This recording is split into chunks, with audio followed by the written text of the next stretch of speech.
Good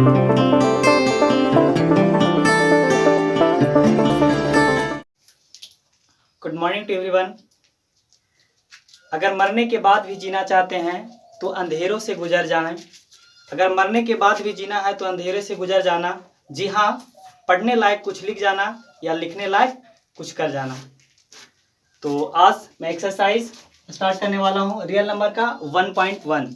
तो इससे पहले कुछ डिफिनेशन का इंट्रोडक्शन कि अगर एल्गोरिथम क्या है, ठीक है, ये आपका एक्सरसाइज में यूज होने वाले हैं। तो सबसे पहले बात क्या है कि एल्गोरिथम है क्या। तो एल्गोरिथम जो है ये 9वीं शताब्दी के एक फारसी गणितज्ञ 9वीं शताब्दी के फारसी गणितज्ञ जिनका नाम था अल-ख्वारिज़मी। ये अल-ख्वारिज़मी से एल्गोरिथम बना गया है। मीन कहने का मतलब है कि एल्गोरिथम क्या है। तो एल्गोरिथम जो है 9वीं शताब्दी के एक फारसी गणितज्ञ अल-ख्वारिज़मी के नाम से लिए गए हैं, यानी अल-ख्वारिज़मी से ही एल्गोरिथम बना है। ठीक है, अल-ख्वारिज़मी से ही एल्गोरिथम बना है। अब अगर पूछा जाए कि एल्गोरिथम है क्या, ठीक है, तो एल्गोरिथम जो है एक विशेष प्रकार के समस्या को हल करने के लिए एक कथन प्रदान करता है। मीन कहने का मतलब है कि एल्गोरिथम से कथन बनता है, एल्गोरिथम इससे एक विधि प्रदान करता है, विधि बनाया जाता है। ठीक है, फिर से एक बार देख लिया जाए कि एल्गोरिथम है क्या। तो एल्गोरिथम जो है 9वीं शताब्दी के एक फारसी गणितज्ञ अल-ख्वारिज़मी के नाम से लिया गया है। मीन अल-ख्वारिज़मी से ही एल्गोरिथम बना है। अब एल्गोरिथम है क्या, ठीक है, तो एल्गोरिथम जो है एक विशेष प्रकार की समस्या को हल करने के लिए एक विधि प्रदान करता है। क्या करता है? एक विशेष प्रकार के समस्या को हल करने के लिए विधि प्रदान करता है। मीन कहने का मतलब एल्गोरिथम से ही विधि बनाया जाता है। ठीक है, उसके बाद कहा जाए कि लेमा क्या है। ठीक है, लेमा का हिंदी होता है परिमेका।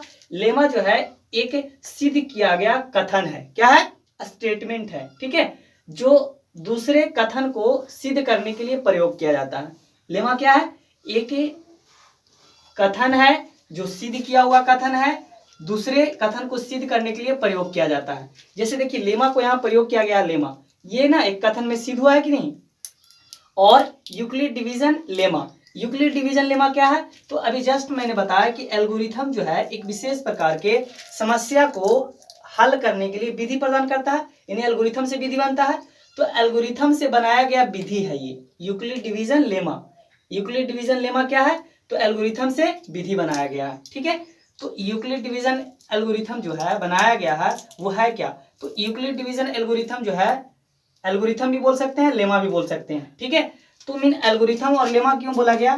तो जैसे अगर मान लिया जाए आप 3 से सपोज 7 में डिवाइड देते हैं। ठीक है, तो 3 2 जा 6, 3 दूना 6, शेष बच जाता है 1। अब उसके बाद इसको जो हम लोग बोलते हैं, जिसको डिवाइड देते हैं उसको क्या बोलते हैं? DIVISOR, divisor. इसको क्या बोलते हैं? DIVIDEND, dividend. इसको क्या बोलते हैं? Quotient, QUOTIENT। इसको क्या बोला जाता है? रिमाइंडर। तो आप समझ गए होंगे। अब इसका हिंदी की बात किया जाए तो इसको क्या बोलते हैं? भाजक। इसको क्या बोलते हैं? भाज। इसको क्या बोलते हैं? भागफल। इसको क्या बोलते हैं? शेषफल। ठीक है, अब अगर बात किया जाए कि जैसे देखिए एक मैं तरीका बता रहा हूं। देखिए हर कोई जानता है कि जिससे भाग देते हैं तो जो आंसर मिल जाता है उसको भागफल बोल देते हैं, जो शेष बच जाता है उसको शेषफल बोलते हैं। लेकिन इन दोनों में कंफ्यूजन होता है, एक भाजक और भाज। लेकिन मैं एक ऐसा आज प्रोसेस बताऊंगा जिससे आप कभी भी कंफ्यूजन ना होंगे। जैसे अगर मान लिया जाए जो ऑडियंस होते हैं, जैसे कि अगर मान लिया जाए मैच हो रहा है या फिर किसी भी चीज को देखने वाले लोग जो होते हैं उसको क्या बोलते हैं? ऑडियंस को दर्शक। तो वैसे आप सोचिए जो देखने वाले होते हैं क्या होते हैं? देखने वाले को दर्शक बोलते हैं। देखने वाले को दर्शक, ये बात अगर याद होंगे, देखने वाले को क्या कहते हैं? दर्शक। तो ये आपको आसानी से याद होगा कि भाग देने वाले को क्या कहेंगे? भाजक कहेंगे। ठीक है, देखने वाले को दर्शक कहते हैं तो भाग देने वाले को भाजक। अब यहाँ भाजक हो जाएगा तो यहाँ तो जाहिर सी बात है कि भाज हो जाएगा। तो इसमें हम लोग बचपन में सीखे थे क्या कि इसको से इसको मल्टीप्लाई कर देते हैं, इससे इसे मल्टीप्लाई करते हैं, इसको जोड़ देते हैं, ठीक है। तो अगर हम कोसेंट को अगर शॉर्ट में बोले तो क्यू लिख सकते हैं, ठीक है। अब इसको रिमाइंडर है आर लिख सकते हैं, और जैसे कि ये डी और डी दोनों में है तो इसको हम क्या लिख सकते हैं, ठीक है। तो ये डी और डी दोनों लिखने में दिक्कत है ना। तो अगर मान लिया जाए इसको सपोज डी लिख देते हैं, ये डी लिख देते हैं तो चल सकता है। तो यही यूक्लिड विभाजन प्रमेय में यही डी डी लिखकर बताया गया था। तो हम लोग सीखे थे क्या कि इससे इसमें मल्टीप्लाई किया जाता है। क्या चीज बचपन में सीखे थे, भागा मेरा बनाया हुआ सही है या गलती है चेक करने के लिए तरीका, है ना। सीखे थे क्या कि इससे इसमें मल्टीप्लाई किया जाता है, यानी कि इससे इसमें मल्टीप्लाई करेंगे हम डी और ये है क्यू, लिखे ना शॉर्ट में क्या लिखे हैं क्यू, क्योंकि क्वेश्चन से स्टार्ट है तो क्यू और प्लस आर को जोड़ देते हैं। तो और ये जो है हमारा प्राप्त हो जाता है बीच वाला, ऐसा होता है ना। ये बीच वाला जो है अगर 7 जैसे कहने का मतलब इसको चेक करना चाहते हैं तो 3 से 2 में मल्टीप्लाई करेंगे, 3 से 2 में मल्टीप्लाई करेंगे, 3 दूना 6 और 1 जोड़ देते हैं तो ये 7 आ जाएगा कि नहीं। इधर 7 आ गया तो 7 यानी बीच वाला आया ना, बीच वाला आ जाता है यानी कि डी आ जाता है ना। तो इसी को बोलते हैं, कहने का मतलब है कि अगर पहले जो है यूक्लिड विभाजन प्रमेय में क्या लिखा गया था कि डी बराबर ये स्मॉल डी क्यू और प्लस आर, इसी को इम्प्रूवमेंट करके क्या लिख दिया गया कि दोनों डी डी से स्टार्ट है तो कंफ्यूजन होगा। तो इसी कंफ्यूजन को दूर करने के लिए यहाँ पे क्या एक वैज्ञानिक जो आया दूसरा, उन्होंने क्या कर दिया इसको कि आप बोल दीजिए कि इसको ए और इसको बोल दीजिए बी, क्यों, क्योंकि दोनों डी और डी से ही स्टार्ट है, ठीक है। तो इसीलिए यूक्लिड डिवीजन एल्गोरिथम, कहने का मतलब यूक्लिड विभाजन एल्गोरिथम बोल दिया गया, एल्गोरिथम बोल दिया गया। तो क्या हो गया, अब जैसे कहने का मतलब इससे इसमें मल्टीप्लाई कीजिए, आप क्या कीजिए इससे इसमें मल्टीप्लाई कीजिए, इससे इसमें, तो यहाँ क्या है बी और क्यू, यही ना। 3 और 2 के जगह पे 3 के जगह पे क्या है बोलिए बी, और इसके जगह पे क्यू, और 1 के जगह पे यानी कि शेष बचा हुआ है आर, और बीच में आ जाता है ना, इसको जोड़ने पर 7 आया ना, 7 आया, जो 7 जो आया ये 7 जो है ये क्या है डी वाला। तो इसको हम जस्ट ना बोले कि इसको क्या बोल दीजिए ए बोल दीजिए आप, क्यों, क्योंकि दोनों डी डी से स्टार्ट है, और इसको बी ए और बी है ना। तो बी से क्यू में मल्टीप्लाई किए, बी से क्यू में, तो क्या मिल गया बीच वाला आ जाता है, बीच वाला आ जाता है। तो ये जो है हमारा क्या मिल गया ए बराबर बी क्यू प्लस आर।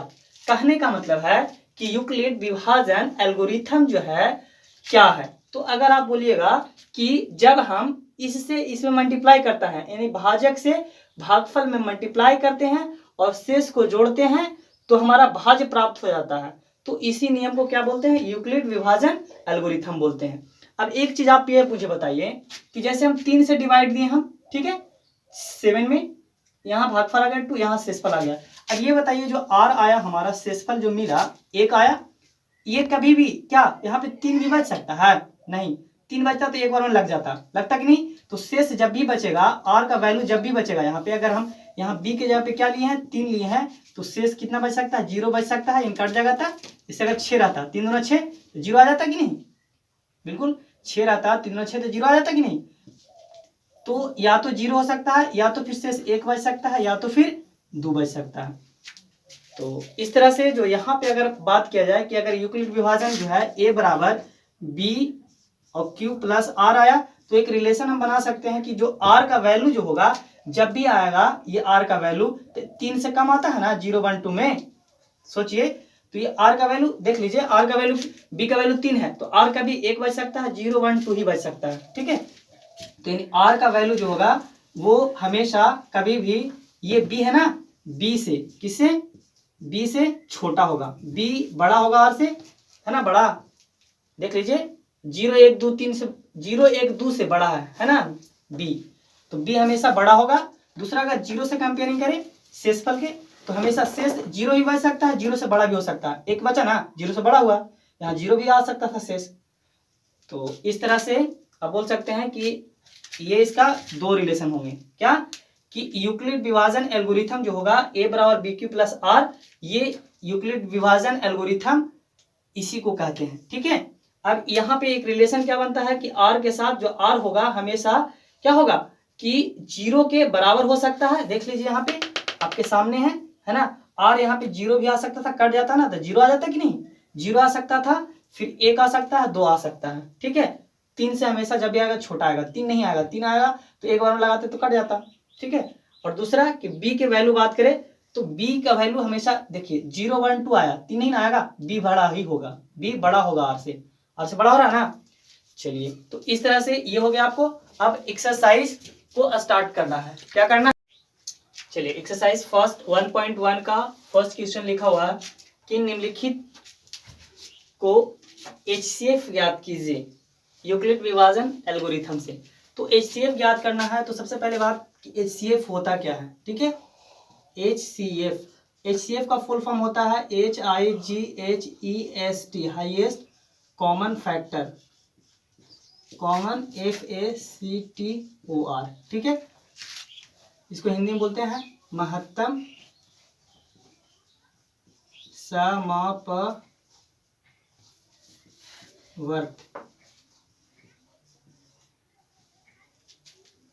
और इसका शॉर्ट में मसा भी लिखा हुआ रहता है कहीं पे, ठीक है, या फिर लसा भी लिखा हुआ रहता है इस तरह से। LCM की बात किया जाए, LCM यानी कि लोवेस्ट, LOWEST, लोवेस्ट, या फिर लिस्ट भी लिखता है LEST, एटलीस्ट जो होता है ना, list common multiply, common multiply MULTPLY, यानी कि लघुत्तम समापवर्तक, ठीक है। इसको शॉर्ट में लासा भी बोला जाता है, लघुत्तम समावर्तक। लघुत्तम मतलब लघु छोटा, महत्तम मतलब बड़ा, बड़ा को चुनना है इसमें, छोटा को चुनना है। एक इंपॉर्टेंट फॉर्मूला होता है दो संख्याओं का गुणनफल, दो संख्याओं का गुणनफल बराबर HCF इंटू LCM। HCF को लिख सकते हैं लघुत्तम समवर्तक, महत्तम समवर्तक भी। अब दो संख्याओं का गुणनफल, दो संख्या मतलब दो संख्या इसमें होगा, तो इस तरह से लिख सकते हैं आप first number V, first number into second number is equal to HCF into LCM। ये इंपॉर्टेंट फार्मूला है, इसे पूछा भी जाता है एग्जाम में, ऑब्जेक्टिव में, HCF इंटू LCM। अब एक निकालना रहेगा, अगर सपोज HCF को तो इधर डिवाइड में भेज देंगे LCM को, अगर फर्स्ट नंबर को निकालना है तो इस तरह से डिवाइड भेज देंगे, इसको इधर डिवाइड भेज देंगे। मेन ऐसे इसका फार्मूला यही होता है, ठीक है, कि दो संख्याओं का गुणनफल जो होता है HCF और LCM के बराबर होते हैं, ठीक है।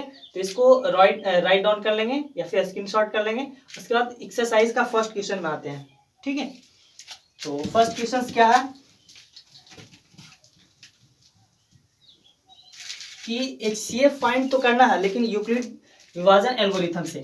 तो यूक्लिड विभाजन एल्गोरिथम मीन HCF जो निकालते हैं हम लोग दो तरह से निकालते हैं, पहले जानते हैं ये जो है ना LCM लेकर के, ठीक है, दो दो बेयर करके, और फिर उसके बाद जो है HCF मतलब कि इसमें से निकाल लेते हैं जो कॉमन मिलते हैं दोनों में करके, ठीक है। दूसरा होता है डिवाइड देकर इस तरह से, तो इससे निकाल सकते हैं। और तीसरा मेथड आप सीखने वाले हैं, ठीक है। तो तीसरा मेथड को हेल्प लेने के लिए ये आपको डिवाइड मेथड अप्लाई कीजिएगा तो आपको इजी से बन जाएंगे, ठीक है। तो सबसे पहले इस क्वेश्चन को, फर्स्ट क्वेश्चन जो दिया हुआ है 135 में इन दोनों में छोटा कौन है, ठीक है। 135 135 छोटा है 225 से, है ना, 225। तो 135 को डिवाइड देंगे, ठीक है, 225 कितना बार में लग जाएगा। तो अगर दो देखते हैं 13 दूना 26, ऐसे भी ज्यादा हो जा रहा है, इसलिए 1 बार में ही लगाएंगे, ठीक है। कुछ तरीका आप प्रोसेस को अपनाएंगे तो आपको आसानी से बन जाएंगे, ठीक है। आप प्रैक्टिस में रहेंगे तो बिल्कुल आसानी से बन जाएगा। और खास करके मेरे साथ रहते रहिए, उसके बाद फिर बनाने की जरूरत नहीं है, सिर्फ मेरे साथ रहिए, काफी है, ठीक है। तो देखिए 135 को सबसे पहला काम क्या करना है कि एक बार में लगेगा 135। अब घटाएंगे, क्या करेंगे, घटाएंगे, 5 में से 5 गया 0, अब 12 में से 3 गया 9, यहाँ कैंसल आउट, है ना, यहाँ इससे कैरी लिया। अब 90 को देखिए क्या होता है ना कि जब इसका HCF निकालने का तरीका है, बचपन में सीखे थे, ऐसे सबको याद होगा, लेकिन फिर भी थोड़ा सा कंफ्यूजन होता है, तो कंफ्यूजन को दूर रखेंगे। जो इससे शेष बचता है फिर से इसी में हम डिवाइड देते हैं, ठीक है। 135 कहने का मतलब कि जो शेषफल जो होता है वो डिवाइजर से भाग दिया जाता है, डिवाइजर में भाग दिया जाता है, हमेशा ये वाला यहाँ आ जाता है, ठीक है। आगे देखिए समझ में आने लगेंगे। फिर 9 दूना 18, 180 ज्यादा हो रहा है, फिर से एक ही बार में लगेगा, तो 90 घटाएंगे, 5 हो जाएगा, 5 में से 5 गया 0, 13 में से 9 गया 4, 45 हो गया। अब फिर से देखिए इसमें से ना ये छोटा चीज को देखिए, हम यहाँ शेष बचा, लेकिन इसका कौन जो था भाजक था, भाजक को हम यहाँ ले आते हैं 90 को, ठीक है। हमेशा जो है जिससे इसने, जैसे इसमें था कि इसमें भाजक कौन था 135, यहाँ आ गया, शेष में देखिए इसमें कौन है 90, 90 को यहाँ ले आए, फिर 2 बार मिलाएंगे 45 गुना 90। अब ये कैंसल आउट हो गया, तो जो लास्ट में जिससे कटता है, कितना से कटा 45 से, तो HCF उसका क्या कहला जाता है, HCF मतलब महत्तम समवर्तक जो है किसका किसका 1, 3, 5 एंड 2, 2, 5 का HCF कितना आ गया 45 हो गया। ये आपको भाग विधि से, ठीक है, ये आंसर आ गया। लेकिन ये मेथड से नहीं कहा, ये बिल्कुल कहा है क्या कि यूक्लिड विभाजन एल्गोरिथम से बनाना है। तो यूक्लिड विभाजन एल्गोरिथम, इसके पहले हम जस्ट बताए हैं कि यूक्लिड विभाजन एल्गोरिथम क्या होता है, तो A बराबर BQ प्लस R होता है, ठीक है, A बराबर BQ प्लस R होता है। अब A किसको बोलते हैं, B किसको बोलते हैं, Q किसको बोलते हैं, R किसको होता है, अभी जस्ट मैंने बताया। तो ये जो होता है A होता है, ठीक है, ये B होता है, ये Q होता है, ये R होता है ना। तो इसी तरह से हम लोग क्या करते हैं, सबसे पहले इतना जितना फर्स्ट डिवाइडर है इसको देखते हैं। फर्स्ट डिवाइड में जो A जो है कितना है, यहाँ पे बीच वाला लिखते हैं, ठीक है, 2, 2, 5। अब ये कैसे आता है, तो हम लोग बचपन में चेक करने के लिए भी सीखे थे कि इसको से इसको मल्टीप्लाई करते हैं भाजक से, किसमें, भागफल में। तो भाजक भागफल कितना है BQ, B की जगह पे कितना है 135, ठीक है, Q की जगह पे कितना है 1, फिर शेष कितना है 90, है ना, इस तरह से। अब उसके बाद फर्स्ट इतना स्टेप का काम खत्म हो गया। फिर इस स्टेप को देखिए, तो किसमें ये बीच वाला जो है सबसे बड़ा है, यानी कि 135, ये आता है किसको किसको मल्टीप्लाई करने पर, 90 और 1 को मल्टीप्लाई करेंगे, किसको 90 और 1 को मल्टीप्लाई करते हैं, फिर शेष को जोड़ते हैं 45, है ना। फिर इसी तरह से अब इसमें देखा जाए, तो इसमें देखा जाए कहने का मतलब कि ये बड़ा है बीच वाला, ये वाला आता है 90, किसको किसको क्या करने पर, तो इसको और इसको मल्टीप्लाई करने पर, जिससे भागा देते हैं उसको, और जो आंसर आता है उससे 45 से किसमें गुना करेंगे 2 में, ठीक है। फिर शेषफल, यहाँ शेषफल क्या बच गया 0। तो हम ये प्रोसेस कब तक करते आएंगे, तो इसी का इंतजार था हमारा, ठीक ना, जो इंतजार था वो हमारे पास आ गए, 0 आ गया तो हमारा काम खत्म हो गया, ठीक है, 0 आ गया। अब उसके बाद ये लास्ट स्टेज जो है किससे कटा, 45 से ही हम लोग मल्टीप्लाई ना किए, तो ये हमारा HCF हो गया, HCF, ठीक है, किसका किसका, तो हम लोग जो क्वेश्चन था 135 एंड 225, ठीक है, इसका HCF कितना आ गया 45। ये हुआ हमारा यूक्लिड विभाजन एल्गोरिथम से पहला क्वेश्चन को हम बनाए, ये आंसर मिल गया, ठीक है। अब ये आंसर जो मिला हमारा HCF 145। अब कोई सोच रहे हो कि इसको लिखना है नहीं लिखना है, ये कैसे बनाएंगे, तो वैसे कोई जरूरी नहीं है, आप इसको लिख भी सकते हैं नहीं भी लिख सकते हैं। अगर है आप में टैलेंट तो डायरेक्ट बना दीजिए, प्रैक्टिस की जाए तो डायरेक्ट भी बना सकते हैं। लेकिन अगर इसको लिख भी दी जाए तो कोई किन्हीं का गलत नहीं कहेंगे, ठीक है, वही गलत कह सकते हैं जिनको कोरोना का असर करेगा, समझ रहे हैं ना, जिनको कोरोना होल रहेगा मतलब। चलिए, तो इस तरह से गलती नहीं, दोनों को भी बना सकते हैं, या तो आप फिर इसको भी बना सकते हैं, ठीक है। चलिए अब आइए सेकंड क्वेश्चन को देखा जाए इसी तरह से। सेकंड क्वेश्चन खुद थोड़ा सा कोशिश कीजिए आप लोग, ठीक ना, बिल्कुल बनेगा, बस इसी तरह से प्रोसेस अप्लाई करना है। जैसे देखिए सेकंड क्वेश्चन में क्या है, इसमें से छोटा को चुनेंगे, बताइए 196 196 छोटा है या 38220। चलिए ये छोटा है तो 196 से ही हम लोग भागा देंगे, ठीक है, 38220, है ना। बताइए कितना और लगेगा, तो कोशिश कीजिए, देखिए हम लोग देखिए 3 अंक है तो 3 अंक को देखिए, है ना, पहले तो 196 आएगा, 2 बार में लगाते हैं 19 को, देखिए 19 38, तो 2 बार में डायरेक्ट 38 आ जा रहा है, 6 दूना 12 बड़ा हो जाएगा, यानी कि एक ही बार में लगेगा, है ना। देख लीजिए 196, अब घटाएंगे 12 में से 6 गया 6, यहाँ बचा कैरी, यहाँ 7 ही ना बचा, इससे पहचान लिया था ना, ये हुआ, इससे कैरी लिया 12, 12 में से 6 गया 6, यहाँ 7, 17 में से 9 गया 8, 17 में से 9 गया 8, यहाँ बचा 2, 186 बचेगा, 12 में से 6 गया 6, यहाँ बचा 7, 17 में से 9 गया 8, अब यहाँ बचा 2 में से गया 1, ठीक है। अब उसके बाद अच्छा 2 है ना बचा हुआ, चलिए अब बताइए कितना और रहेगा, सोचिए 19 है तो क्या बहुत बड़ा है ना 18, 19 दूना 38, 57 36 95 से 14 से 19 33 से 58 से 9 बार में लग जाएगा लगता है।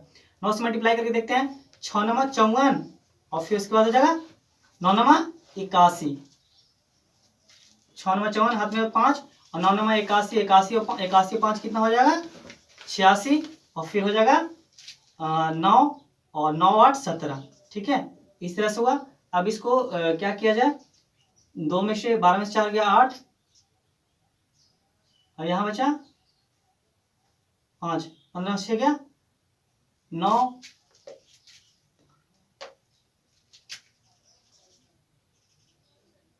इस तरह से यहाँ पे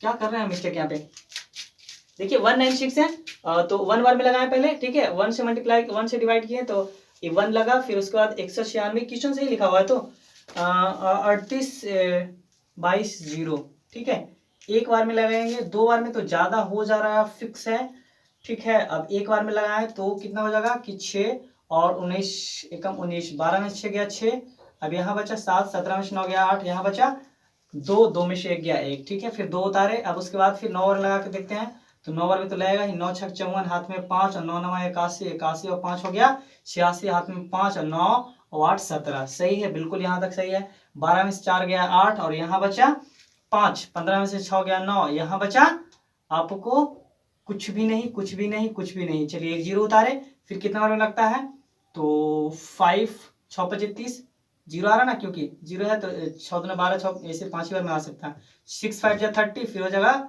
19 5 95 और 3 98, हाँ बिल्कुल आ रहा। चलिए ये कट गया, तो ये कट गया एक ही बार में, इसको फिर अगर मान लिया यहाँ शेष बचता, जैसे यहाँ कुछ शेष बचता तो 196 यहाँ पे आता, लेकिन शेष नहीं बचा तो कट गया, मीन किसी से कट गया तो डायरेक्ट इसी से कट गया, तो इसका HCF कितना आ गया, अगर हम बोलें कि इसका HCF जो होगा यानी कि 196 और 38220 का HCF कितना आ गया, तो ये आ गया आपको किसका, यानी 196 ही आ गया, क्योंकि इसी से ना कटा। चलिए अब अगर यूक्लिड विभाजन एल्गोरिथम से आते हैं तो लिख दीजिएगा किससे, यूक्लिड विभाजन एल्गोरिथम से, एल्गोरिथम आधा था होता है ना एल्गोरिथम, इस तरह से यूक्लिड विभाजन एल्गोरिथम से क्या जानते हैं भाई, A बराबर BQ प्लस R, तो जाहिर सी बात है ए कहने का मतलब बीच वाला सबसे बड़ा जो होता है ना, 38 जो आता है 38220, ये किससे किससे मल्टीप्लाई करने पे आता है, इसको मल्टीप्लाई करने पे, 196 से मल्टीप्लाई किए 195 और शेष क्या बचा 0, तो हमारा 0 का इंतजार रहता है, 0 आ गया पहले स्टेप में, तो इसका HCF कितना आ गया, तो बस यही लिख देंगे HCF किससे किससे, तो 196 एंड 38220 का कितना आ गया 1, जिससे कटा किससे कटा 196 से, 196 आंसर, ठीक है आंसर। अब आइए क्वेश्चन नंबर 3, ठीक है, क्वेश्चन नंबर 3 को देखा जाए तो इसी तरह से ये क्वेश्चन किसी का डॉट नहीं ना।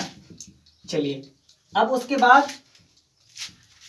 क्वेश्चन 3 है, अब चाहे तो खुद से भी बना सकते हैं, ठीक है, ट्राई फॉर सम टाइम के लिए। चलिए वीडियो का स्टॉप करके आप ट्राई भी कर सकते हैं। चलिए अब इनमें से छोटा क्या है 255 और ये आपका जो है 255 जो है छोटा है, 867 बड़ा है ना, तो छोटा से डिवाइड देना है हमेशा, 2 5 और 5 से डिवाइड देंगे कितना 867 में, है ना। चलिए कितना और लगेगा बताइए जल्दी से, तो इसमें जो है सो कि 25 है, 25 गुना 50, 25 या 75, 25 चौका 100, 4 और ज़्यादा आ जा रहा तो 3 बार में लगेगा, 3 5 15, 3 5 15 1 16 और फिर 3 दूना 6 7, इतना आया। घटाएंगे तो कितना हो जाएगा, 7 में से 5 गया 2, 6 में से 0 और यहाँ बचा 1। फिर अब इसको बाद अभी जस्ट क्या है कि जो शेष पर बचता है यहाँ आ जाता है, फिर इससे डिवाइड देते हैं, शेष बच गया, इसमें किससे भागा दिए थे, इससे, यानी भाजक हमेशा यहाँ आता है 255, ठीक है, कितना लगेगा। अब अगर बात करें 2 तो यहाँ पे हो जाएगा 204, 2 बार में लग जाएगा, 3 बार में नहीं, 2 दूना 4 और फिर हो जाएगा 0 और 2 के 2, 3 बार में तो 300 आ रहा था, नहीं आता। घटाएंगे 5 में से 4 गया 1, फिर यहाँ 5 में से 0 गया 5, यहाँ कैंसल आउट। फिर अब देखिए इसमें देखिए सिर्फ एक कॉमन शेष बच गया, लेकिन इसका भाजक कौन था, जिससे भागा देते हैं वही यहाँ आ जाता है ना, जो हीरो रहता है उसी को पहले फिर 0 बनाया जाता है ना, 102, ठीक है। ये है ज़्यादा स्मार्ट बन रहा, इसी से ना भागा दिए थे, इसी को फिर से डिवाइड देंगे। चलिए 5 1 को डिवाइड दीजिए तो 2 बार में लग जा रहा है ना, 2 बार में पूरा एक्यूरेट आ जा रहा है, वाह। चलिए ये कैंसल आउट आ गया। तो इस तरह से हमको HCF अगर निकाले हम इसको, तो हमारा अपना विधि जो होता है HCF से यानी कि 2, 5, 5 और 8, 6, 7 का जो HCF आया वो किससे लास्ट से कटा? 51 से। तो 51 आंसर हो गया।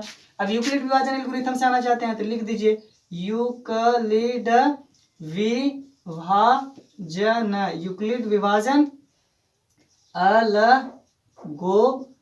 एल्गोरिथम, ठीक है, एल्गोरिथम से आधा था है यहाँ पे अम्मा है, ठीक है। क्या हम लोग जानते हैं? ए बराबर बी क्यू प्लस आर जानते हैं।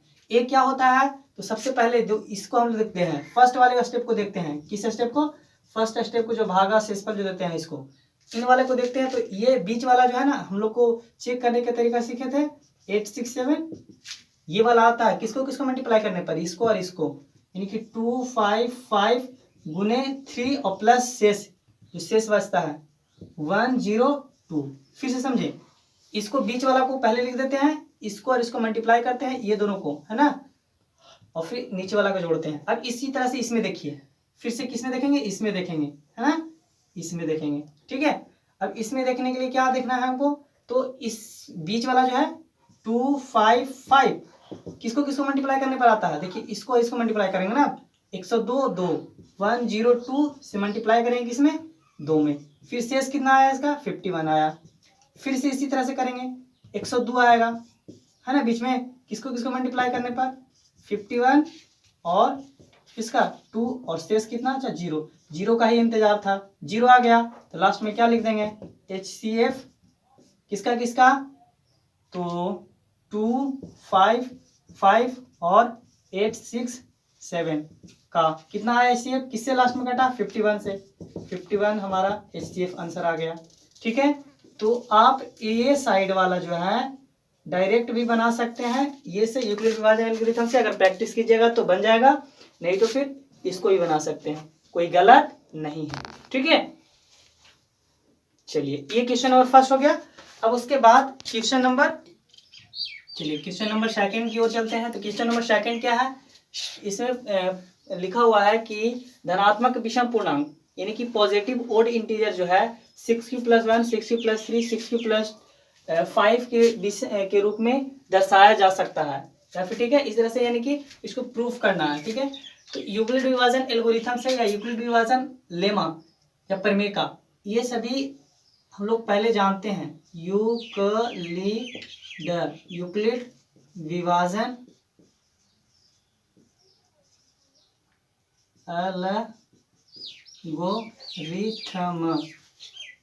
एल्गोरिथम से क्या जानते हैं? यूक्लिड विभाजन एल्गोरिथम से हम लोग जानते हैं कि A बराबर BQ + R, ठीक है। ये सारी चीज़ के बारे में हम अच्छी से इसके पहले जस्ट क्वेश्चन में हम डिस्कस किए थे ना, बात किए थे। तो A बराबर BQ + R, एक और इसके साथ साथ रिलेशन बताया था कि जो R का रिलेशन होगा वो R का रिलेशन हमेशा B से कैसे बड़ा होता है, डिवाइड देकर भी बताए थे, ठीक है। कि अगर हम किसी भी, अगर मान लिया जाए 3 से डिवाइड देते हैं 7 में, ठीक है, या फिर 8 में, किसी तरह से, तो 3 × 1 = 3, 3 × 2 = 6, 6 लगाएंगे, 2 शेष बच गया। तो ये जो शेष बचता है, ये शेष जो बच सकता है, इसी को ना हम लोग बोलते हैं R, इसको बोल देते हैं A और इसको बोलते हैं B, इसको बोल देते हैं Q। तो यहाँ पे हम लोग सीखे कि जो ये R शेष बचता है, क्या बचता है? शेष बचता है। ये जब भी शेष आएगा तो देखिए 3 से हमेशा छोटा होगा कि नहीं? तो क्या क्या यहाँ पे आ सकता है? अगर 6 रहता, सपोज 0 आ जाता, शेष 0 बच सकता है, फिर 1 बच सकता है, 2 बच सकता है, बस, इसके अलावा कुछ नहीं। 3 लिखे हैं तो 0, 1, 2 ही तक बच सकता है। अगर 3 आएगा तो लगा नहीं देते एक बार में, 3 × 1 = 3, फिर कट जाता। तो इसलिए शेष क्या बच सकता है? यानी कहने का मतलब B जो होता है हमेशा, देखिए ये 3 हमेशा रहेगा कि नहीं बड़ा, नीचे वाला से शेष से हमेशा बड़ा रहेगा, ठीक है, B बड़ा रहेगा। दूसरा कंडीशन, शेष क्या आ सकता है? 0 भी आ सकता है, ठीक है, बराबर हो जाएगा R, ये R लिखा हुआ है, और दूसरा कि R का वैल्यू 0 से बड़ा भी आ सकता है। तो इस तरह से रिलेशन होगा। अब 0 तो 0 इस तरह से, अब R का वैल्यू इसमें हमको पता नहीं है, ठीक है। अब B का वैल्यू क्या करते हैं हम लोग, इसमें सबसे पहला काम माना जाता है। क्या किया जाता है? मानते हैं। जो भी कह रहा है विषम पूर्णांक, है ना, तो मान लेंगे कि माना कि विषम धनात्मक पूर्णांक, फिर धनात्मक विषम पूर्णांक जो लिखा हो पहले लिख दीजिए। माना कि धनात्मक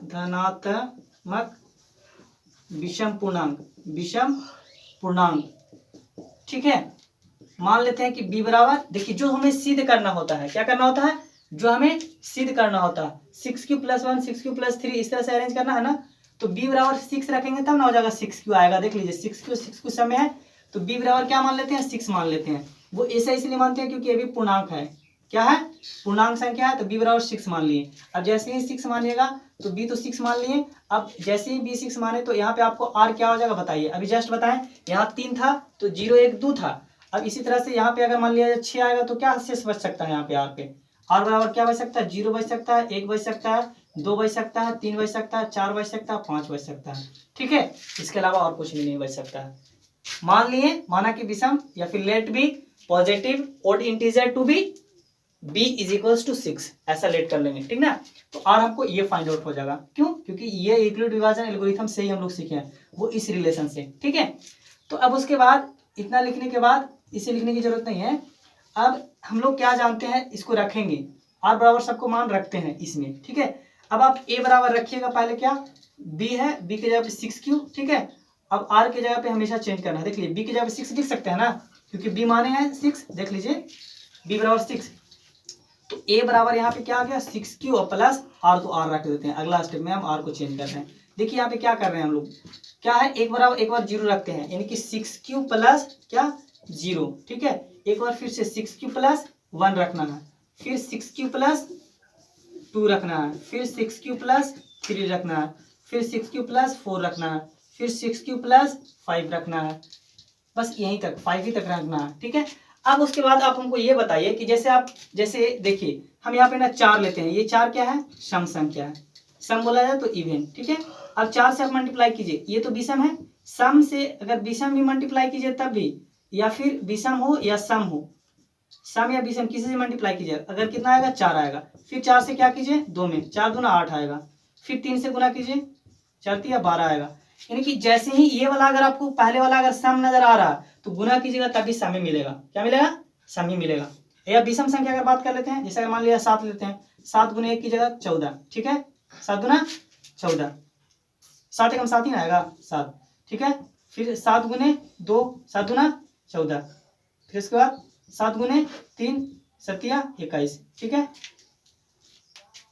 तो यहाँ सम है पहले, तो सम को देख लिया जाना। देखिए अगर हम बात करें कि सम संख्या से अगर 1 में मल्टीप्लाई किए, ये विषम संख्या है तो 4 आया, फिर 2 से 8 आया, 3 से कितना आया 12 आया। यानी जब सम संख्या जो है 6 है, अगर 6 से अगर 1 में मल्टीप्लाई किए तब भी सम। अब ये तो हमें हमेशा जब भी 6 से मल्टीप्लाई कीजिएगा कुछ यहाँ पे रहे, क्यू के जगह पे कुछ भी रहेगा। ठीक है, अगर मान लिया जाए यहाँ पे क्यू के जगह पे 1 रखेंगे 2 रखेंगे तब भी ये से सम मिल जाएगा। लेकिन हमको पूछ रहा है कि जो 6q + 1 है क्या विषम संख्या के प्रूफ होना चाहिए। अब बताइए, ये बताइए कि जैसे आपको 6q + 1 जैसे ही अभी बताएं, ये तो आपको सम होगा, 1 रखिएगा तभी 2 रखिएगा तभी, क्योंकि सम है 6। 4 अभी बता ना, 4 से अगर 1 में मल्टीप्लाई किए तब भी 4 मिला, 4 से 2 में तो 8 मिला, 8 भी सम है, 4 भी सम है। 3 से मल्टीप्लाई किए, 3 तो विषम है ना, कुछ से मल्टीप्लाई कीजिएगा तो सम मिलेगा। तो सम में अगर 2 जोड़ेंगे तो ये तो 2 सम है, तो इसलिए ये सम हो जाएगा। तब अगर विषम संख्या का चुनना है तो ये अगर ये तो सम संख्या हो जाएगा, ये हो जाएगा आपको विषम संख्या, ये नहीं होगा, ये विषम संख्या होगा, ये विषम संख्या होगा। तो यही तो पूछ रहा था कि धनात्मक विषम पूर्णांक जो है पॉजिटिव ओड इंटीजर बोला जाए कि 6q + 1 6q + 3 6q + 5 के यूक्लिड विभाजन एल्गोरिथम से होगा कि नहीं, यही प्रूफ करना था। तो हाँ हुआ, क्या हुआ भाई, तो लिख देंगे, क्या कर देंगे लास्ट में। अब लिख दिया जाएगा, इसको क्या लिखेंगे कि जो 6q कोई भी विषम पूर्णांक, क्या लिख सकते हैं, कोई भी विषम पूर्णांक 6q + 1 6q + 3 6q + 5 के रूप में दर्शाया जा सकता है। क्या लिख देंगे, कोई भी विषम पूर्णांक, कोई भी विषम पूर्णांक 6q प्लस कितना 6q + 1 और 6q + 2 और 6q + 2 नहीं 6q + 3 और 6q + 5 क्या लिखेंगे का विषम के रूप में लिखा जा सकता है। कोई भी विषम पूर्णांक 6q + 1 6q + 3 6q + 5 का के रूप लिखा जा सकता है, के रूप में दर्शाया जा सकता है, के रूप में दर्शाया जा सकता है, दर्शाया जा सकता है। ठीक है, अब अगर सम संख्या पूछा तो लिख दीजिएगा कोई भी सम पूर्णांक क्या दर्शाया जा सकता था। सम पूर्णांक अगर लिखना चाहते हैं तो लिख सकते हैं सम में, ऐसे लिखने की जरूरत नहीं है, इतना ही बन गया, आपको आंसर हो गया। ठीक है, अब अगर सम पूछता है सम लिख सकते थे क्या 6q, फिर 6q प्लस 2, फिर 6q प्लस 4, इस तरह से लिख सकते थे। ठीक है, चलिए तो बस इतना ही तक लिख लेंगे, इतना ही जरूरी है। अब आते हैं क्वेश्चन नंबर 3 में।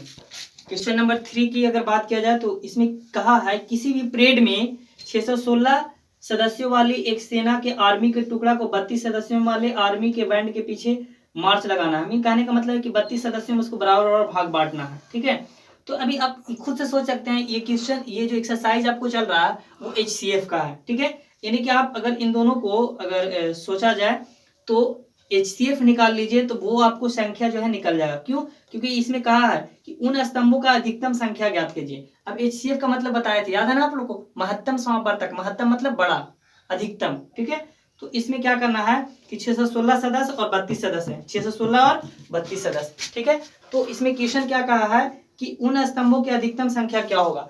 तो उन स्तंभों की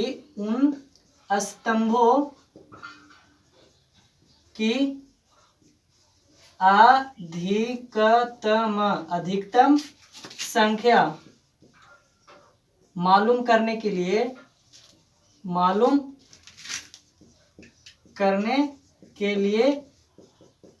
HCF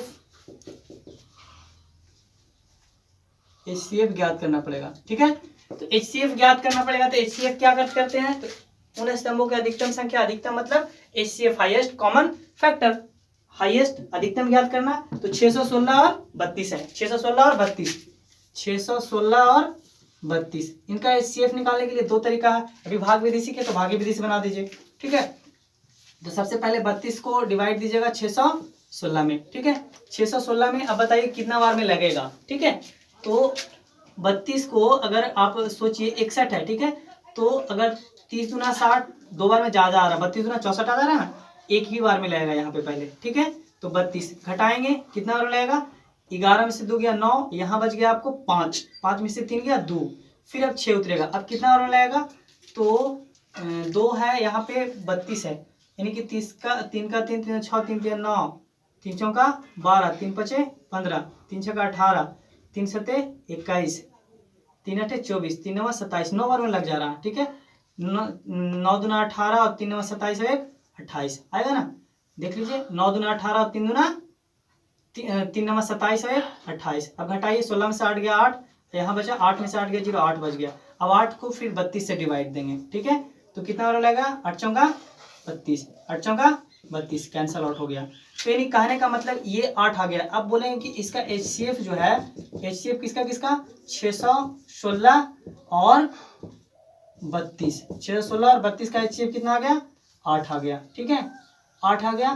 तो अब 8 आ गया, तो यही क्वेश्चन बोल रहा था कि उन स्तंभों की अधिकतम संख्या मालूम करें। तो उन स्तंभों का अधिकतम संख्या क्या हो जाएगा, 8 होगा, जिन्हें मार्च करना होगा। 8 कहने का मतलब है कि जैसे कि 8 गो, उसके बाद इसमें 8 जिसमें मार्च कर सकते हैं, तो लिखा हुआ है कि यूक्लिड विभाजन प्रमेय का उपयोग करके दर्शाएं कि किसी भी धनात्मक पूर्णांक का वर्ग m के लिए 3m के रूप का होता है। देखिए ये m जो है पूर्णांक है और m ही के रूप में प्रयोग करके दर्शाना है। ठीक है, लेकिन उसका वर्ग को, ठीक है, तो उसका वर्ग के रूप में, लेकिन इसके पहले ये भी कहा दिया है यूक्लिड विभाजन प्रमेय का उपयोग करके, यूक्लिड विभाजन प्रमेय का। तो यूक्लिड विभाजन प्रमेय का यूक्लिड विभाजन प्रमेय में हम बताए हैं क्या होता है। तो a बराबर बी क्यू प्लस आर, ए बराबर बी क्यू प्लस आर। ठीक है, b और q प्लस आर, जबकि ए भी हम बताए हैं r के साथ रिलेशन कि r जो होगा ये r हम ऐसे लिखते हैं अभी। ठीक है, जो बुक में रहता है ज्यादातर मैक्सिमम वही चीज हम कॉपी करते हैं। तो r की अगर बात करें तो ये r जो है, ठीक है, r को रिलेशन क्या बताए हैं हम, किसके साथ, b के साथ। तो हमेशा b क्या होगा, बड़ा होगा। दूसरा 0 के साथ तो बराबर भी हो सकता है और r हमेशा बड़ा होगा। ठीक है, ऐसा तरीका सिखाया है। अब इसी तरह से जो प्रयोग करना है हमको 3m के रूप में लाना है। तो 3m कहने का मतलब देखिए 3m यानी कि 3 यहाँ पे हो जाएगा और q इस तरह से आ जाएगा ना, तो प्रूफ हो जाएगा। यानी कि b के जगह पे 3 आएगा तो लगता है कि आ जाएगा। तो इसीलिए हमेशा हम लोग मानते हैं उसी को। तो आई मानने की हम तरीका बताएं, माना कि क्या चीज, माना कि धनात्मक पूर्णांक b इज इक्वल्स टू क्या मानेंगे, यहाँ पे 3 की जरूरत है ना, 3 मानेंगे। अब b जैसे ही 3 मानेंगे तो r हमारा क्या मिल जाएगा, बताइए जल्दी से। 3 से कम 0 मिल सकता है, 1 मिल सकता है, 2 मिल सकता है। अब इसको ऐसे भी अरेंज भी कर सकते हैं, r तो r, अब b के जगह पे क्या लिख सकते हैं, यहाँ पे 3 लिख सकते हैं, भी लिख सकते हैं। चलिए अब इसके बाद क्या है कि अब अगर रखेंगे हम b के जगह पे 3 तो a तो a, अब b के जगह पे क्या रखेंगे 3q और प्लस r हो जाएगा। ठीक है, अब r के जगह पे चेंज कीजिए, तो r के जगह पे चेंज करेंगे तो क्या हो जाएगा, पहला काम की जैसे कि 3q और प्लस हो जाएगा r के जगह पे 0, फिर रखेंगे 3q और प्लस हो जाएगा 1, फिर हो जाएगा 3q प्लस हो जाएगा 2, बस यहीं तक तो लिखेंगे। अब इसको चेंज करेंगे तो हो जाएगा 3q और ये हो जाएगा 3q प्लस 1 और ये हो जाएगा 3q प्लस 2। ठीक है, इस तरह से। अब बोल रहा है कि इसका वर्ग जो है इसके रूप में होता है कि नहीं, ये प्रूफ करने के लिए बोल रहा है। तो इसका वर्ग करने का मतलब वर्ग करते हैं, तो वर्ग करने पर लिख दिया जाए, वर्ग करने पर। ठीक है, वर्ग करने पर। चलिए वर्ग करते हैं, तो इसका मतलब कि 3q का स्क्वायर करेंगे, स्क्वायर करेंगे तो क्या हो जाएगा 3 तिया 9 और q का q 9q स्क्वायर। लेकिन हमको लाना है क्या, m के रूप में, क्या लाना है, m के रूप में। लेकिन ए भी जो है 3q, ये सब भी पूर्णांक ही संख्या है। पूर्णांक संख्या मतलब क्या होता है, ठीक है ना, 0 1 2 3 इस तरह से डॉट डॉट इन्फिनाइट तक। अब इस तरह से -1 -2 -3, यानी कि बताया गया होगा कि पूर्णांक संख्या में क्या चीज, ऋणात्मक चिन्हों वाले संख्या को शामिल कर लिया जाता है, तो ये क्या बन जाता है, इधर इधर इन्फिनाइट तक पूर्णांक संख्या। तो पूर्णांक मतलब सभी, इसमें भी पूरा। ठीक है, तो ये आपको पूर्णांक संख्या हो गया। तो पूर्णांक संख्या ये 9q भी है, तो अब यहाँ पे 3m के रूप में लाना है, तो 3 यहाँ पे कॉमन ले लीजिए। अब क्या बच जाएगा, तो 3 तिया 9 और q स्क्वायर, तो q स्क्वायर। देखिए यहाँ पे 3q स्क्वायर है, तो 3q को अगर आप m मान लेते हैं तो आ जाएगा। क्यों, तो आप m बराबर क्या कर लीजिए, इसको मान लीजिए कि 3q स्क्वायर। क्यों माने, क्योंकि m भी पूर्णांक है और 3q भी पूर्णांक है। ठीक है, दोनों ही पूर्णांक संख्या है, पूर्णांक संख्या है, तो पूर्णांक संख्या बराबर पूर्णांक दोनों बराबर हो जाएगा। केवल हम ये कह सकते हैं कि ये भी पूर्णांक है तो ये भी पूर्णांक है, तो हमको पूर्णांकी के रूप में तो सिद्ध करना है, इसीलिए यहाँ पे क्या आ जाएगा 3m आ जाएगा, 3 और m। क्यों, 3q के जगह पे है ना 3q स्क्वायर, 3q स्क्वायर के जगह पे m माने हैं, तो पहला 3q तो मिल गया, 3m मिल गया। अब इसी तरह से इसको प्रयोग करते हैं। ठीक है, क्या है यहाँ पे 3q और प्लस 1 का स्क्वायर करेंगे, ही ना, वर्ग करने पर होगा। अब वर्ग करने का मतलब कि ये देखिए तो a प्लस बी के होल स्क्वायर जैसा लग रहा है, a प्लस बी के होल स्क्वायर, इसका स्क्वायर कीजिएगा तो हम लोग a प्लस बी का होल स्क्वायर क्या जानते हैं formula, a square plus B square और प्लस 2ab, ऐसे हो जाता है ना। और ये भी लिख सकते हैं कि 2ab और प्लस बी स्क्वायर भी लिख सकते हैं, कोई डॉट, नो डॉट। चलिए a प्लस बी, a के जगह पे 3q है, तो यहाँ पे हम रखते हैं 3q का स्क्वायर और प्लस यहाँ पे 2, a के जगह पे रखेंगे 3q और b के जगह पे देख लीजिए a हमारा ये ही नहीं काम कर रहा है, b हमारा एक काम कर रहा है, 2 तक 2, a के जगह पे देख लीजिए, a के जगह पे 3q और b के जगह पे 1। ठीक है, और प्लस b स्क्वायर, b मतलब 1 का स्क्वायर कर दीजिए। ठीक है, अब यहाँ पे आ जाएगा 3 तिया 9 और q स्क्वायर हो जाएगा और प्लस हो जाएगा 2 तिया 6 और q तो q और प्लस हो जाएगा 1 का, जितना टाइम्स कीजिए, एक बार 2 बार 4 बार उतना ही आएगा। चलिए अब यहाँ पे देखिए हमको लाना है क्या चीज, 3m प्लस 1 के रूप में लाना है, क्या लाना है 3m प्लस 1 के रूप में। तो आप सोचिए कि 1 तो यहाँ पे ऑलरेडी आ गया, इसको अगर खाली 3m कर दिया जाए तो इन दोनों में केवल 3 कॉमन ले लिया जाए और जो e बच जाएगा m मान लेंगे, इसको 3 से डिवाइड दीजिए, इसमें 3 तिया 9, 3 हो जाएगा और यहाँ हो जाएगा q स्क्वायर और प्लस 3 दूना 6, 2q हो जाएगा और ये बेचारा प्लस 1 तो आ ही रहा, फिर इतना बार और m मान लीजिए तो हो जाएगा 3m और प्लस हो जाएगा 1, 3m प्लस 1। ये m कहाँ से आ गया, तो ये पूरा के जगह पे रिप्लेसमेंट हो गया। क्यों, क्योंकि ऐसे इसको कोष्ट में यहाँ पे लिख लीजिएगा। ठीक है, यहाँ पे जगह नहीं, हम यहाँ पे लिख दे रहे हैं, कोष्ट में क्या लिख देंगे कि m बराबर हम लोग क्या मान लिए 3q स्क्वायर और प्लस 2q। क्यों, ये दोनों सभी पूर्णांक है, ये भी पूर्णांक है, ये भी पूर्णांक है। ठीक है, ये कोष्ट के जगह पे ये कोष्ट, देखिए दोनों आ गया, 3m प्लस 1 के रूप में लाना है, तो ये ही बन गया। अब इस तरह से 3q प्लस 2 को भी कर सकते हैं, 3q प्लस 2 को भी कर सकते हैं। चलिए इतना राइट डाउन कर लीजिए या स्क्रीनशॉट। ठीक है, उसके बाद जो है अभी इसको भी कर सकते हैं 3q plus 2।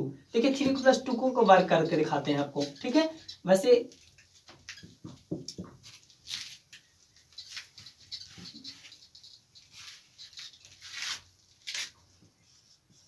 Three cube plus two का स्क्वायर करेंगे।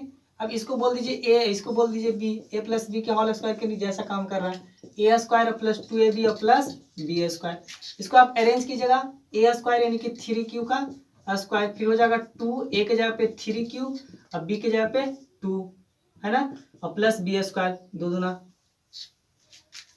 चलिए तीन तिया नौ क्यू स्क्वायर प्लस दो दूना, दो तिया छः, छः दूना 12 क्यू और प्लस दो दूना 4। हमको 3m प्लस 1 के रूप में लाना है, तो 1 कैसे आएगा, सोचिए 1 लाना है प्लस में, तो इसको ऐसे लिख सकते हैं 9 क्यू स्क्वायर तो 9 क्यू स्क्वायर और हो जाएगा 12 क्यू तो 12 क्यू और प्लस इसको लिख सकते हैं 3 प्लस 1, क्यों 4 को हम 3 और 1 लिख सकते हैं।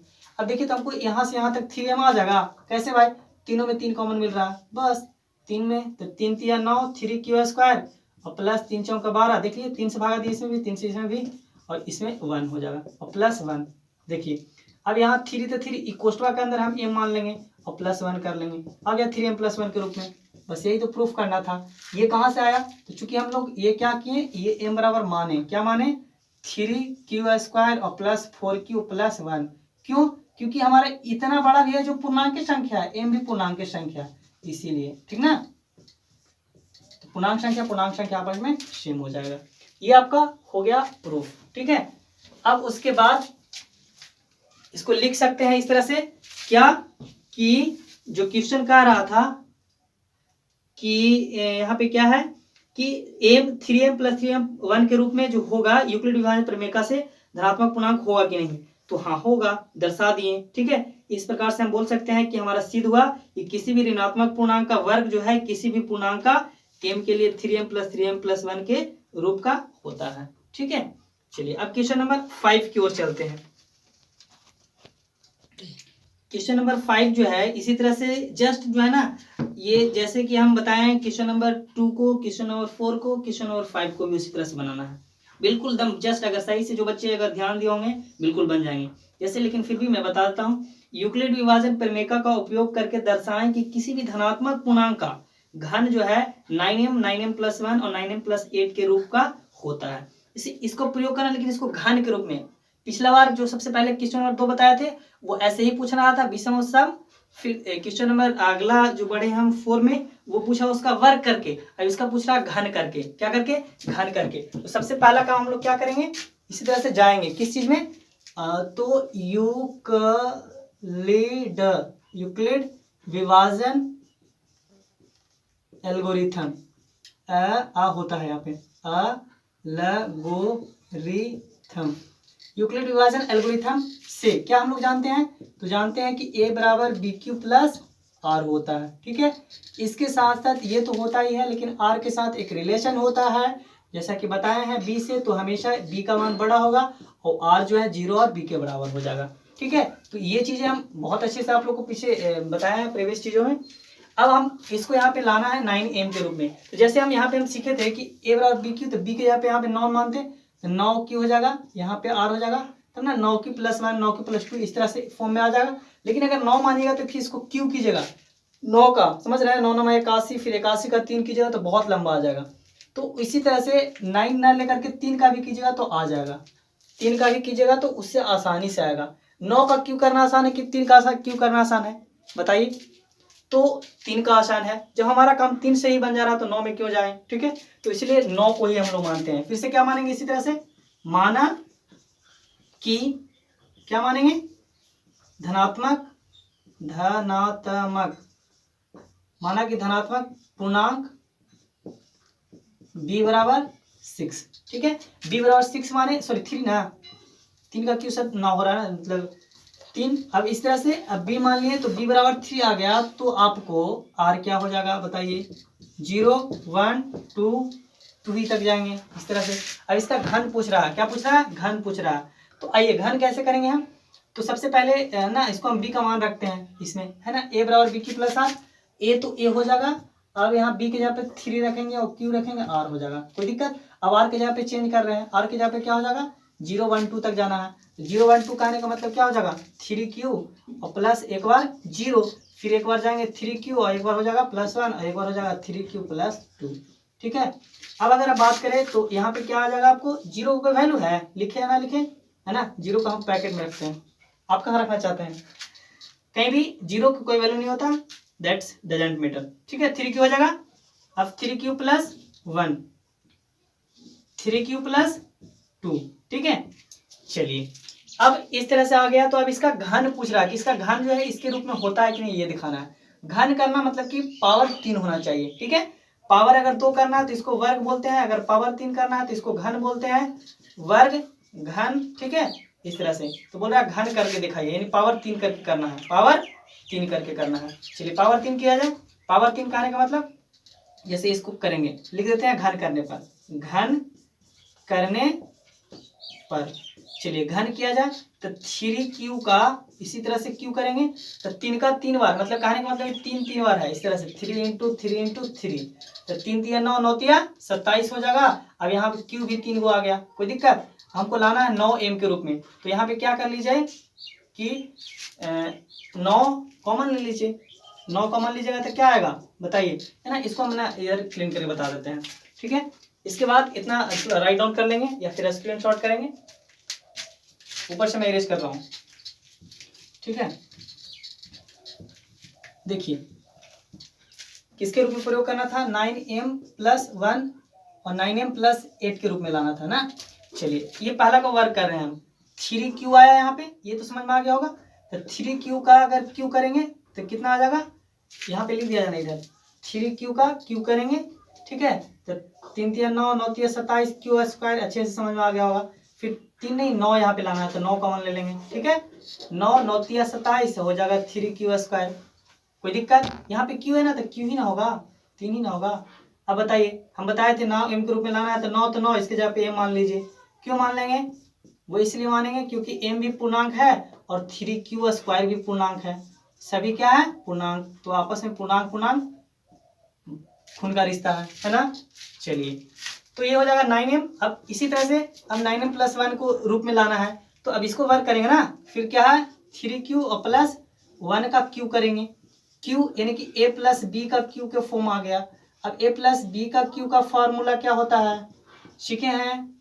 नहीं सीखे हैं तो फिर भी सीख लीजिए। A cube plus 3a square b और प्लस बी क्यू, ये फॉर्मूला है, आपको याद कर लेना होगा, है ना। ऐसे क्लास 9 में बहुत से इस पे क्वेश्चन हम लोग पढ़े थे, है ना। चलिए तो इसका अब इसी तरह से अरेंज करते हैं। ए के जगह पे हमारा क्या है 3q, तो 3q का q करेंगे और प्लस 3, ए के जगह पे क्या करेंगे 3q का स्क्वायर है, फिर b के जगह पे 1 है, फिर इसी तरह से b फार्मूला हम गलती लिखे हैं 3a स्क्वायर b है और फिर 3a b स्क्वायर और प्लस बी क्यू, ये होता है, ठीक ना। चलिए A cube plus 3a square B plus 3a बी स्क्वायर और बी क्यू होता है, ठीक है। तो 3a के जगह पे कितना है 3q और b के जगह पे 1 है, फिर बी क्यू यानी 1 का q करेंगे, क्या है प्लस 1q। देखिए अरेंज किए हम इसको, कुछ नहीं किए हैं। ए के जगह पे 3q, तो 3q का यहाँ पे पावर 3 देना है, ए के जगह पे रिप्लेसमेंट हो जाएगा 3q और पावर 3 है, 3 तो 3 a स्क्वायर यानी ए के जगह पे 3q स्क्वायर तो स्क्वायर, बी के जगह पे देख लीजिए बी के जगह पे 1 है ना, बी के बदला में 1 आ रहा है, देख लीजिए बी के सामने 1 है ना। 3 तो 3 ए के जगह पे 3q, यहाँ पे स्क्वायर है, देख लीजिए 3a और 1 का स्क्वायर है ना बी स्क्वायर, देख लीजिए बी स्क्वायर यानी बी के जगह पे 1 आ गया, बी के जगह पे 1 का स्क्वायर, फिर है प्लस तो प्लस और बी क्यू 1q आ गया। चलिए इसको कीजिए अब इसी तरह से, तो 3 3 9 27 हो जाएगा और यहाँ q तक q हो जाएगा, q भी तो 3 को होगा ना। अब इसी तरह से 3 3 9, इसको 2 बार गुना किए तो 3 3 9 आ गया और 9 3 27, यहाँ भी आ गया 27, क्यू यहाँ 2 गुना होगा q के पावर 2। चलिए अब इसको करते हैं, तो 3 3 9 और 9 गुने 1 कीजिएगा, 1 का जितना बार रहेगा उसको कोई फर्क नहीं पड़ेगा, तो 3 3 9 और q तो q और प्लस 1 तो प्लस 1। अब देखिए हमको प्लस 1 के रूप में लाना है तो यहाँ से यहाँ तक हमको 9m बनाना होगा, है ना। 1 तो आ गया ऑलरेडी, इसके खाली क्या बना देना है 9m, तो 9 कॉमन ले लीजिए ना, तो 9 3 27, 3q स्क्वायर और प्लस हो जाएगा क्यों ना है 3 3 9, 3 से भागा दे रहा है इसमें, 9 से भागा दे रहा है, 9 3 27 हो जाएगा क्यू 3 ही, क्योंकि सिर्फ 9 लाना है यहाँ पे, m तो बीच वाला आ ही जाएगा पूरा सबके बदला, फिर हो जाएगा 9 3 27, यहाँ क्यू स्क्वायर, फिर 9 9 का 9 खाली क्यू बच जाएगा, प्लस 1 तो प्लस 1। अब फिर यहाँ पे क्या आ जाएगा 9, यहाँ m आ जाएगा प्लस 1 के रूप में आ गया। ये कैसे आ गया, क्यों आ गया, तो इसलिए आया क्योंकि हम m बराबर माने, किसको माने, क्योंकि a भी पूर्णांक है कोष्ठक वाला और m भी हमारा पूर्णांक है, m के रूप में प्रूफ करना था, m भी पूर्णांक संख्या था, है ना। तो 3q² और प्लस 3q ना है 3q प्लस 3q² और प्लस q को माने, ठीक है। चलिए इस तरह से क्या आ गया आपका, इसका भी पूर्णांक आ गया, इसका भी पूर्णांक आ गया, है ना। चलिए अब देखिए इसका पूछ रहा 8 के रूप में लाना है। अगला बात ये क्या मिला हमको, देख लीजिए, एक 9m के रूप में आ गया, दूसरा 9m+1 के रूप में आ गया, दोनों आ गया, लेकिन 9m+8 के रूप में नहीं आया है, यानी कि एक बचा हुआ है, 3q+2 बचा हुआ है ना ऑलरेडी। चलिए इसको भी करते हैं घन करने पर, क्या लिखेंगे 3q+2 ऊपर लिख देंगे, ठीक है। 3q+2 है, इसको क्या करने पर, घन करने पर, घन करने पर, ठीक है, करने पर। चलिए घन किया जाए, ठीक है। तो 3q और +2 का जब q कीजिएगा तो इसको भी a+b के होल क्यूब पे अरेंज करेंगे, क्योंकि ये काम कर रहा है ना, बिल्कुल a ये काम कर रहा है, b ये काम कर रहा है, इसको तो ये हो जाएगा aq और प्लस हो जाएगा 3a² और प्लस हो जाएगा 3ab² और प्लस bq, ठीक है। इस पे अरेंज कीजिएगा तो यानी कि हो जाएगा यहाँ पे 3q का काम करेगा ये q और प्लस हो जाएगा 3a² यानी कि 3q, देख लीजिए। अब b का आने का मतलब 2 काम करेगा, फिर यहाँ पे हो जाएगा 3a के जगह पे कितना काम करेगा 3q और b के जगह पे 2 का स्क्वायर है ना, देख लीजिए b के जगह पे रिप्लेसमेंट 2 से हम ला रहे हैं, है ना, और प्लस 2 के जगह पे q। फिर से समझ लीजिए, इसको मेन अरेंज करना है, इस पे अरेंज करना आ गया तो आसान है। देख लीजिए 3q+2 है, इसका q करेंगे, a+b के होल क्यूब का फार्मूला ये जानते हैं हम लोग। अब aq है ना, a के पावर 3 दिले है, यानी a के जगह पर 3q चेंज कर देंगे और पावर q हो जाएगा, यहाँ पे क्या हो जाएगा 3, है ना। फिर इसी तरह से 3 तो 3a², a के जगह पे 3q लिख देंगे और स्क्वायर है तो स्क्वायर, b है फिर लिखा हुआ तो b के जगह पे 2 आ गया। फिर देखिए 3 तो 3a है, a के जगह पे 3q आ जाएगा, फिर b² तो b के जगह पे 2 का स्क्वायर आ गया, फिर bq है यानी 2 का q आ गया। चलिए 3 3 9 9 27 हो जाएगा और q 3 को हो जाएगा। अब इसको कीजिएगा, देखिए 3 को इसको 2 बार करना है ना, पावर 2 दिले है का मतलब 2 बार और q के भी 2, तो 3 3 9 होगा ना, 3 3 9 और q², यहाँ हो जाएगा 9 और q²। अच्छा गुनाई में रह देते हैं अभी, 2 भी और 3 भी। चलिए इसको कीजिए, 3 3 हो जाएगा और फिर हो जाएगा 3q ही रहे, इसको कर दे 3 3 9q, 3 3 9 और q हो जाएगा और फिर गुना करना है 2 2 4, है ना। चलिए और प्लस इसको कितना हो जाएगा 8 हो जाएगा, देखिए लास्ट में 8 के रूप में आ गया, 8 के रूप में आ गया ना। अब खाली इसको 9 चेंज कर देना है, 9m चेंज कर देना है। तो इसको कैसे आएगा, देखिए मैं इसको थोड़ा सा लेफ्ट साइड इरेज कर रहा हूँ, चाहते हैं तो लिख लीजिए पहले।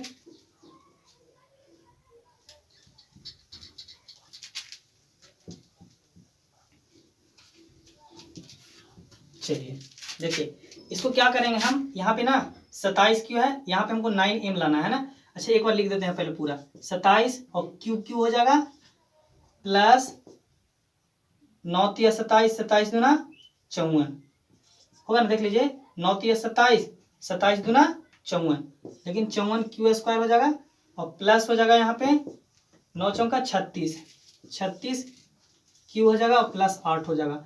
ये बेचारा 8 ऑलरेडी आ गया है। अब यहाँ से यहाँ तक को हमको चेंज करना है 9m, तो 9 कॉमन लेंगे, ठीक है। 9 3 27 हो जाएगा 3q और फिर हो जाएगा 9 9 6 54, 6 हो जाएगा q² और यहाँ हो जाएगा 9 चौके 36, 4q हो जाएगा और प्लस 8, तो 8 ऑलरेडी आते ही आ रहा है।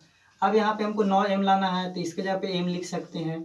क्यों लिख सकते हैं m बताइए, वो इसलिए क्योंकि m हमारा पूर्णांक संख्या है और m के जगह पे हम मान लिए कि a भी पूर्णांक संख्या है, 3q² और 6q² और प्लस 4q, ठीक है।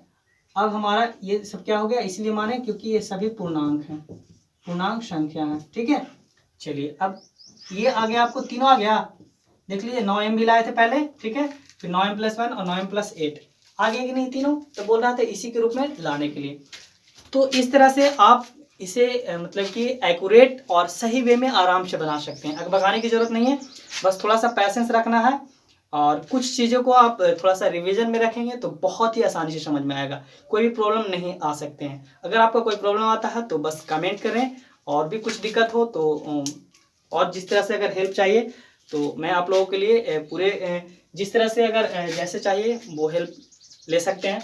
अच्छा, इसके साथ साथ मैं थोड़ा सा एक पेरेंट्स से रिक्वेस्ट करना चाहूँगा, क्योंकि मुझे ऐसा लगता है कि जो भी क्लास 10th के बच्चे हैं तो उन्हें उतनी मोबाइल की आज़ादी या फिर ऑनलाइन या यूट्यूब के बारे में उन्हें इस चीज़ों से अवेयर नहीं है।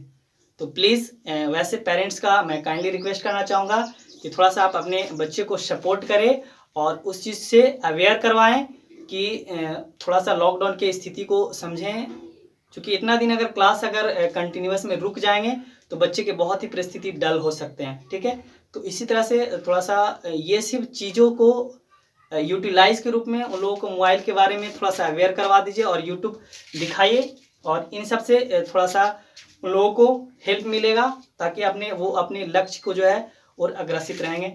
ठीक है, थैंक यू।